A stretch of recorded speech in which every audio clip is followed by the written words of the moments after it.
Please subscribe and don't forget to press the bell icon to get notified whenever we upload a new video.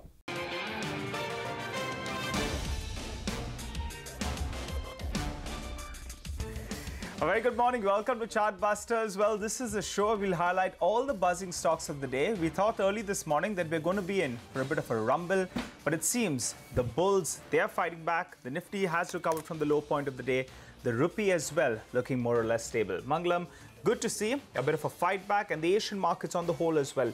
They have recovered a good bit from early morning. I woke up this morning on Power Breakfast. We were talking about the markets trading with a sharp cut, but a lot of those markets have recovered. You pull up the Nikkei, that's recovered more than 200 points from the low point of the day. The intraday chart should come up for you at some point of time. And the mid-cap index is in the green as we speak. Good going, eh? Good going. In fact, those red and green lines have kissed each other. Now we have them very, very close to each other right after the weekend. So that is something that is a positive for us. It's not a weekend, Mangalam. It was a midweek holiday. Okay, midweek holiday, the Wednesday, if you must. Yeah. But tell you what, a couple of things that really stand out. The Nifty Bank, which is down 60 points, the contribution chart should come up for you. Well, you talk about team effort and all of that and stuff. Kotak down about 3%, which is 100 points off. And then look who's come to the party. You have ICICI Bank, Axis Bank, SBI, all of them supporting the Nifty Bank, limiting its cuts to just about 60 points. And when we talk about team effort, when we talk about cricket, when we talk about all of that, Gale, over the last 3 trading sessions, the kind of runs that man has scored. I mean, not Chris Gale. That man. the stock should come up for you. Up about 5% now after being up about 10% for this week, which is actually a truncated week. Came out with results on Friday, and since then there's been no stopping that force. Well, Mangalam, we are another day away from a weekend, but United Spirits, irrespective of whether it's a bull or a bear market, why not indulge a bit on the weekend? And United Spirits has moved to the high point of and the that's day. Surprising, given yesterday was a dry day. Yeah, but still, if you that stock's doing well, but if you consume too much, then you have to take some medicine. That's right. So Granules should come up, Ajanta Pharma, as well as Glenmark Pharma. All of them should be up for you on the screen. All those pharma stocks are doing quite well. Short point, I think it's a good start for the bulls after seeing the markets opening up with a cutoff around 40 points. Now you're on the verge of moving into the green. Absolutely. So on that note, let's take a look at all the top stories that we're tracking this morning. The rupee, that one continues to weaken against the dollar, opens at fresh record low of 70.19. IT stocks, they're gaining, the likes of Infosys, HCL Tech and Tech Mahindra. And Kotak Mahindra Bank is near the day's low after the Reserve Bank of India dismisses the bank's promoter stake dilution plan. Kotak Mahindra Bank says that they will engage with the RBI. They believe that the PCNPS tool that meets the norms. Positive commentary, the management conference called Boost Sun Pharma. The company also gets a US FDA approval for Sequa, used for treating dry eyes disease. The analysts estimate $50 to $200 million, peak annualized sales 3 to 4 years from now. The pharmaceutical pack, in otherwise market doing well. And metal stocks, they're under some pressure. We saw some strength in the US dollar overnight. That's what led to a bit of a meltdown in global metal prices. We saw a lot of those global stocks as well under pressure. And Indian listed stocks, they are following what was said overnight. Some stocks taking a beating on the back of weak first quarter earnings reactions. Hathway Cables reported a loss of 2.6 crores. The net profit slipped 35% for Cox & Kings, while GHS Svengard 2 reports a drop of 33% in the revenues, a negative EBITDA. That stock down 12%. Well, I just want to pull up JK Paper. That stock, Mangalam, in the last 45 days has given you nearly around 70% returns. I think we should get that stock up for you. It's up closer around 3.5%. On a day-to-day basis, it's been moving higher. Right. Something's changed in the paper industry on the whole. There's talk of a lot of usage out there. There have been paper prices that have moved up as well. But just requesting our director to pull up maybe the last 2-month chart or maybe a month chart. You'll see the way the stock, I remember it at around 105 rupees odd. And that stock, in fact, has gone, screaming away. I think a last 1 month chart will give you a better picture, because somewhere in July, the stock had gone to around 105 rupees. So that really is telling you. I think my director still wants to show today's chart, but we'll get that up. 63%. 63% at least is the returns that we have seen just in the last 1 month or so. So keep an eye out on that stock. But how do you trade the Nifty from here? It's been a good market to buy into. And if you bought in this morning, you'll be making a lot of money. But how do you trade the Nifty after 90 minutes of trade? Ashwini is with us. Ashwini, what's the trade on the Nifty as well as the Nifty Bank? See, the market is sideways. So the sideways market is played by fading the boundaries. We got to the lower boundary this morning, and if you bought that, I think round about this time on an intraday basis, you should be, taking some profits off. But a multi-day position should be carried, and maybe you'll take a couple more days, but it looks very likely that 11,500 will soon get crossed.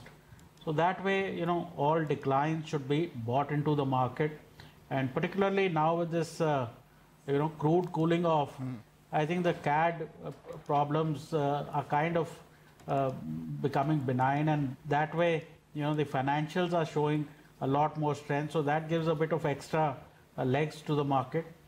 So having said that, today corporate banks have come back very strongly. So ICICI Bank is a buy with a stop of 332, target of 346. Axis Bank is a buy with a stop of 625, target of 650. And Canara Bank is a buy with a stop of 1270, a target of 281. And I would think today is the best day to buy Kotak Mahindra Bank, because this bit of a breakdown that's happened, chances are it won't sustain, and by the end of the day, it would have recovered.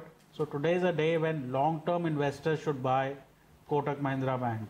All right, Ashwini, and in fact, you're speaking about a lot of the banks. We spoke about a stock at the open, which was GAIL, which is up about 10% this week itself, post results on Friday. And as we speak, it's touching that 400 rupee mark, which is a fresh 52-week high on that one. Do you think there is more wind behind GAIL for it to go higher, or maybe stay away? See, I've been seeing its wind for the last 20 years. And, basically, it either is killed where it goes to 250, 270, around 450, 460, it tends to peter out. Why? Because crude will start going up, some subsidy concern here, there will start coming up. These stocks are range bound. And when you see these stocks move up strongly, if you have these stocks, you should slowly tend to get out. Maybe 450, 460 possible on GAIL, but don't get overexcited here. What about United Spirits? Ashwini, we have to ask you this one. That one is moving higher. It's moving higher on good volumes as well. Is it good for more? You're buying, I think, Jubilant FoodWorks. Time to go for a drink as well? See, strangely, United Spirits has not fulfilled its promise. Otherwise, Jubilant Food and United Spirits should go together. Yeah. But, compared, I would still go with Jubilant Food. I think United Spirits is trading below its 200-day moving average. That's never comforting. I think there are other issues which is bothering the stock. So probably stick with Jubilant Food. Right, Ashwini, we have you have your view on pizzas as well as alcohol, but now as we speak, you're saying no alcohol. Are you going for a cookie perhaps? Because Britannia, that one has suddenly moved higher. That one's at the high point of the day. Well, that seems to be a better choice. Okay. And, you have 200 million middle class, and if everybody has 4 biscuits each, I mean, that's a lot of biscuits. So chances are you are heading towards 7,000 on this one. Another interesting one. All 3 teetotalers, all of them, all 3 of us believe that, in fact, Jubilant... only 2, one of them is a real teetotaler out here. Me. No. All right. Interesting, Mangalam, the normal flow of events in the evening is normally you have something, you set a base and then you go for a drink. Okay. I think what Ashwini is suggesting is set a base and just enjoy it. That's about it. Have a biscuit, have a pizza and go to sleep. All right. Have a biscuit, have a pizza, go to sleep. On that note, I will say, taking a punt from Britannia's products, have a good day. Thank you, Ashwini, for that. We'll keep coming back to you all through the day. But let's move on to a CNBC-TV18 exclusive. While the RBI continues to hold its stance that the Feb 12 circular cannot be relaxed exclusively for the stress sector assets, the government continues to persist for relaxation of this circular from the RBI. Sapna Das joins in with the details. Sapna, good morning. What are you gathering? So this meeting basically happened last week, just to put things in a perspective on August 10. Of course, a high-level meeting, FinSecchi, GSecchi, DSSecchi, and of course, both the RBI DGs, Mr. Vishwanathan, as well as Dr. Acharya were present. So basically, in a nutshell, there is concern. There is an ongoing concern on the capital and the provisioning requirements of all banks, particularly those banks which are under the PCS framework from the government's point of view, and the February 12th circular, is definitely going to have that much of an impact. So the government at its end continues to make this pitch about some kind of a relaxation that may be possible at RBI's end. Though if you observe what has been happening in the Allahabad High Court, RBI's response over there, also their response to the DFS panel which had been set up to look into the power sector stress, over there, all over, it's very clear that they're not in the mood for any kind of a preferential treatment or any kind of a relaxation, so to speak. But this is an ongoing issue, and so the government has now formally taken it up with the Reserve Bank of India. We have to keep a watch on this, how this pans out, because any kind of a movement on this will impact your ultimate provisioning norms and also the recapitalization requirement for PSBs from the government's end. Okay, all right. Thanks so much for that, Sapna. Well, on that note, we'll slip into a short break. You come back. We'll get chatting with our first management, Walchand Nagar Industries. That's a stock in focus. Stay with us.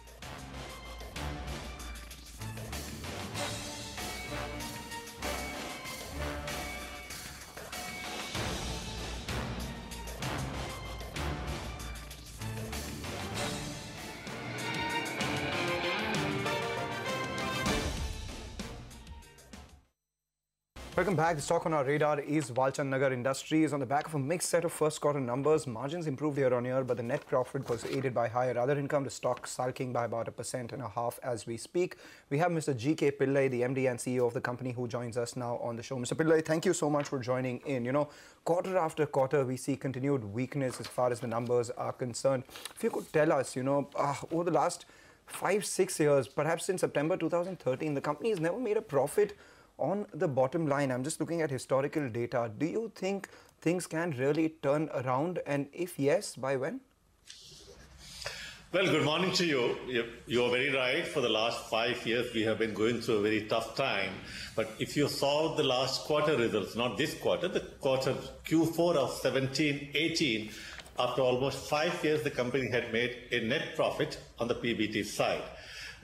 Keeping that trend continuing in this quarter, even though the top line has been low, but on account of a better control of the material cost and other expenses, again, we had a cash profit of almost 7.1 crores, which is almost about 10% of the overall business. And again, we have a positive PBT this time.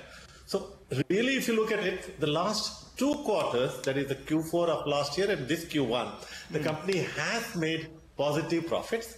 And as I said, normally in an engineering industry, the Q1 is slightly weak.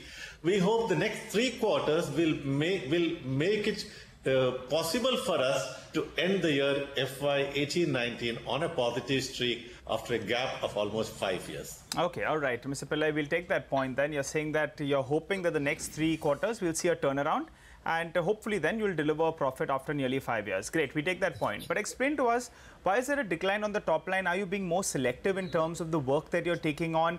Are you taking more margin accretive orders? Is that something that you're looking at? Because if I look at your heavy engineering business segment, over there's a decline in terms of the top line, but yet profitability is improved. So is that a conscious decision you're taking? You're absolutely right. A couple of years back, we have been more, going for the top line, and which had resulted a lot of problems for us, both in terms of cash flow and in terms of profitability, particularly in the EPC business of sugar, cogen power, and cement. So as I said earlier, our present focus is only on the manufacturing sector, and that too in the DNA, defense, nuclear, and aerospace sector, where we are looking where Walchand Nagar can play a very major role in the niche areas where there is a shortage of qualified players. So it's a conscious decision by us not to go for the top line, but rather put more focus on the bottom line. All right, so we will watch out for how the bottom line grows from here. But let's talk about the top line itself, Mr. Pillai. 850 to 900 crores was the order book that you spoke of the company sitting on the last time you spoke to us about a couple of months ago. An update on that. And secondly, what kind of order inflows do you foresee in this year?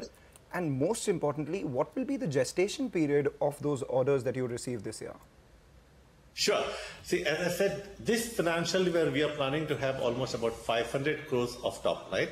which the next 3 quarters we have actually made out a firm plan, and for me the requirement of orders are not there. The Q1, the order flow for Q1 has almost been good, almost about 50 crores orders have come, and 360 crores worth of order are in the pipeline. And as I said, putting our focus on the manufactured items, product like centrifugals, which has been, one of which we are putting a lot of focus. We have a market share of almost about 60%, and in the first half itself, we have made a booking of more than 100 numbers, which used to be our annual numbers a couple of years back. So the focus is both on order booking, on the manufacturing side, on the DNA segment. All right. Yeah. Okay, all right. So we get that point then, sir.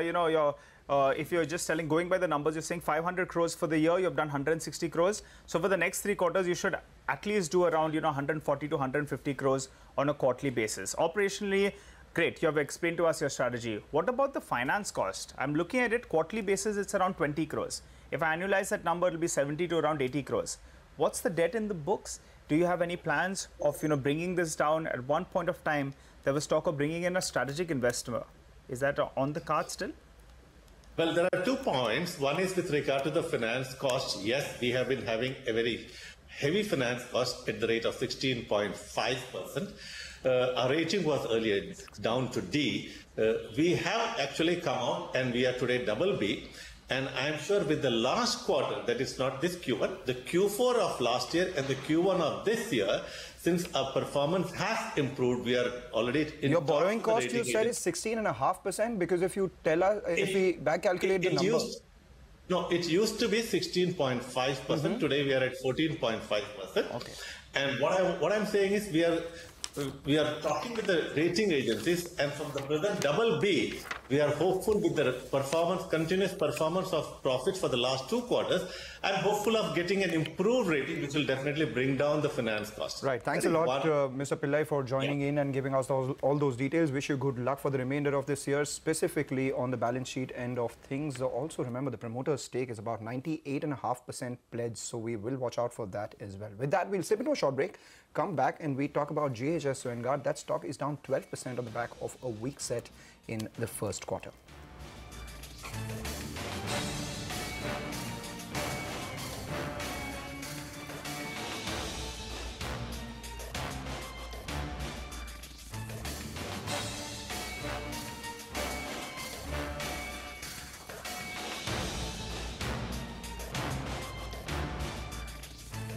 Well, the next stock in focus is JHS Vanguard. Remember, they came out with a set of numbers. There's a bit of a degrowth actually in the first quarter. But what's the outlook going ahead? Remember, in the last 1 year, the revenue went from around 105 crores to around 140 crores. And the management said they're expecting to grow at around 20%.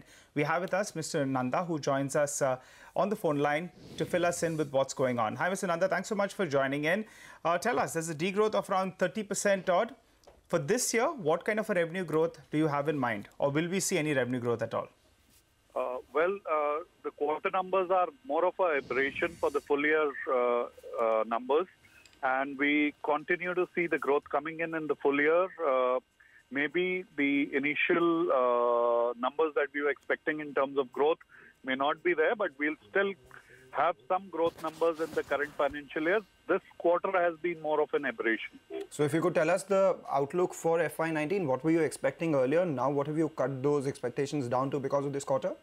Well, earlier we were expecting a 20% growth, and I'm not even taking the numbers from the new customers for whom we've developed 2 toothpastes, and those are under stability tests. So it takes about 6 months for the stability test to conclude. I think those numbers will also come in from Q3.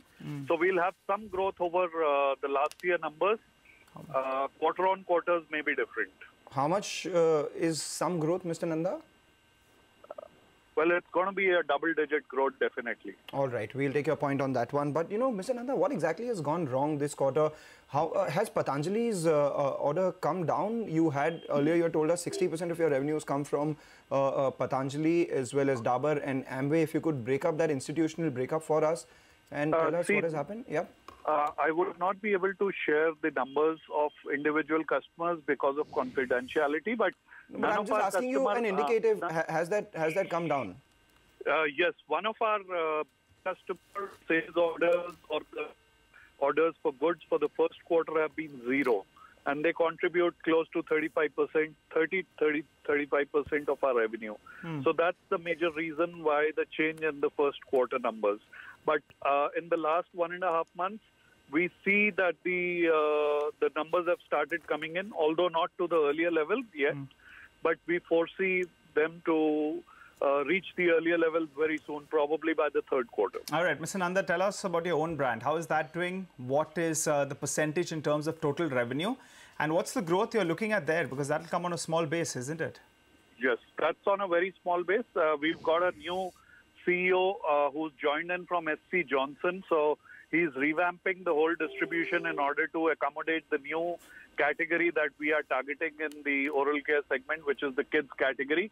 And I think talking about a small horizon would be difficult, but on a 3 to 5 year horizon, we're looking at leadership position in the kids category in the oral care. All right, we'll press you on that a little more, Mr. Nanda, just in a bit. But your CEO, you've hired a new CEO. Very recently, your CFO resigned. What explains that? And that was with a retrospective date. So on July 7th, if I'm not mistaken, they said that they have resigned from June 1st. What explains that? He's had some personal medical problems in the family because of which he's resigned. You've hired a new CFO? Yes, one of the vice presidents in the company, he has taken over the role of the CFO. Okay, all right. Thanks so much, Mr. Nanda, for joining in and giving us clarity on all those aspects. Well, the Nifty is almost moving into the green, but the mid-cap index is picking up steam as we speak. That's it from Mangla and me on Chartbusters. You stay tuned because Trading Hour comes up next.